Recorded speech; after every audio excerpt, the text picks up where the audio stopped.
আসসালামু আলাইকুম ভাই। ওয়ালাইকুম আসসালাম। আমি 999 এটিএম বাংলা থেকে এসেছি ভাই। আপনি নাকি লাউ বাগান করেছেন, আপনি নাকি অনেক সফলতা পেয়েছেন, এটা কি সত্য? হ্যাঁ জি। আচ্ছা ঠিক আছে, আমি এসেছি আপনার গুণগান শুনে আর কি। আপনি একটু আমাকে কি লাউ বাগানটা ঘুরে কি একটু দেখাবেন? হ্যাঁ হ্যাঁ আচ্ছা একটু দেখান দিন, আসেন এই যে দিন। দেখেন। কোথায় আপনার লাউ, কোথায়? এই যে দিকে আছে আমার লাউ। কোন জায়গায়? এই যে দেখ। আরে ভাই এ কি? ওরে সর্বনাশ, এটা কি লাউ ভাই না কদু না কি না কুমড়ো? লাউ ভাই লাউ। আরে সর্বনাশ, এই লাউতে আপনি কি কি উপাদান ব্যবহার করেছেন? ওরে বই তো ভাই, তাই জানি। এই লাউ বেচে আমি কি না করেছি। আচ্ছা। সব কিছু করেছি, গাড়ি আচ্ছা। বাড়ি ট্রেন প্লেন সব। ওরে সর্বনাশ, কি হ্যাঁ, আপনি সব ভেবেছেন? করে, হ্যাঁ। এই লাউ হইছে? হ্যাঁ। ওরে সর্বনাশ, আচ্ছা কি কি উপাদান ব্যবহার করে দর্শককে একটু শুনে দিন, দর্শক একটু এই সফলতা পায় যে যদি।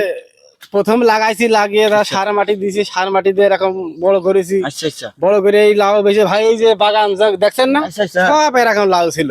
আচ্ছা। এরকম লাউ বেচে আমি গাড়ি বাড়ি প্লেন বন্ধ কিনে ফেলাই। যেন কিনে ফেলেছে। ওরে সর্বনাশ, এরকম ব্যাপার। হুম।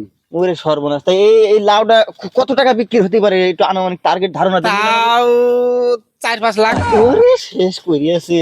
এই 1 লাখ, এই 1 লাখ যদি 4-5 লাখ, হ্যাঁ তাহলে তো আপনি ট্রেনও তো কিনেছেন মনে হয়। কি করেছি প্লেন, প্লেন দেখেননি? হ্যাঁ হ্যাঁ। প্লেনটা সব আমার বাপ কিনে দিয়ে।